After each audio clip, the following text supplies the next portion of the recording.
Andželika, ar teko tau girdėti tokių gandų, kad perveda avansą brokeriui? Oi, žinai, gandų vaikšto labai daug, čia faktas, bet mano praktikoje tokia nėra buvę ir manau nebus dalyko, nes tai yra nesveika. Aš nežinau, kuris žmogus sveiko proto taip darytų, bet turbūt tokių žmonių yra. Iš esmės, avansas yra du būdai, kur eina avansas. Arba pardavėjui, Nu, čia kuris parduoda, pagrindinis. taip, faktas, nes tai yra jo turtas, tu duodi jo banko sąskaitą, jūs pasirašot preliminarią sutartį ir tenais vis tiek yra numatyta, kur eina tie pinigai. Čia yra normalu, nes notarui po to reikės parodyti banko išrašus, kad buvo atliktas tas avansas, bankui reikės, jeigu su paskola parodyti, kad buvo tas avansas ir visa kita. Bet jeigu, pavyzdžiui, jūs labai nepasitikit pardavėju, tarkim, jums yra įtartinas, patinka, tarkim, objektas, bet, kažkas yra negerai, žinot, būna, toks griaužikas atsiranda jūsų galvoje, kad, kažkas čia ne taip. Tai ką daryti tokiu atveju? Jūs pasikreipiat, nežinau, į bet kokį notarą, bet geriau užklausit manęs, aš jums papasakosiu, kuris yra geriausias notaras, turiu vieną fainą.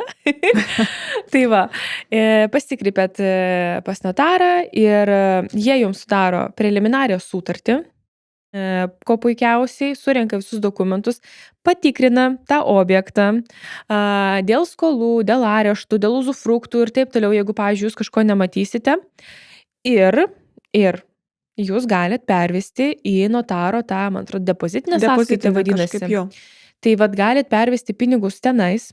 Tai iš tikrųjų jum tai, nežinau, bus 200% tą tokia Saugumas.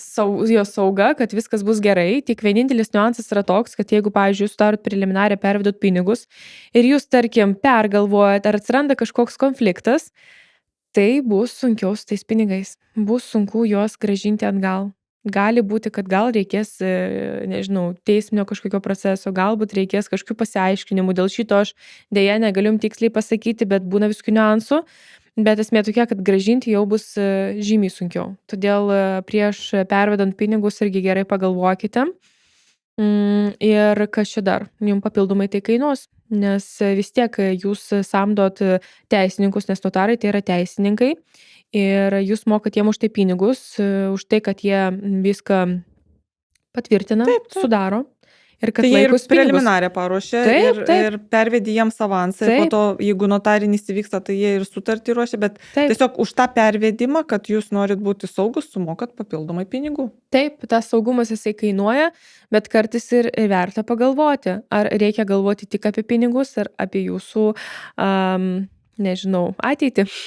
Tikrai taip, visada galvokite ir apie saugumą, kad jeigu jau tikrai taip įvyksta, kad kažkaip, įtartinai jums atrodo tas pardavėjas, tai tikrai siūlau pasikreipti pas notarą, padaryti tą preliminarę, pervesti į tą depozitinę sąskaitą, kad viskas būtų ramiai, ir viskas, ir tada jau sklandžiai, manau, turėtų viskas vykti. O jeigu dar turėsite klausimų šiais arba kitokiais su NT susijusiais klausimais, rašykite po video arba mums asmeniškai su Andželika, mes atsakysime, o jūs tuo pačiu sekite mus, dėkite laikus ir laukite kitų video. Turtas 365.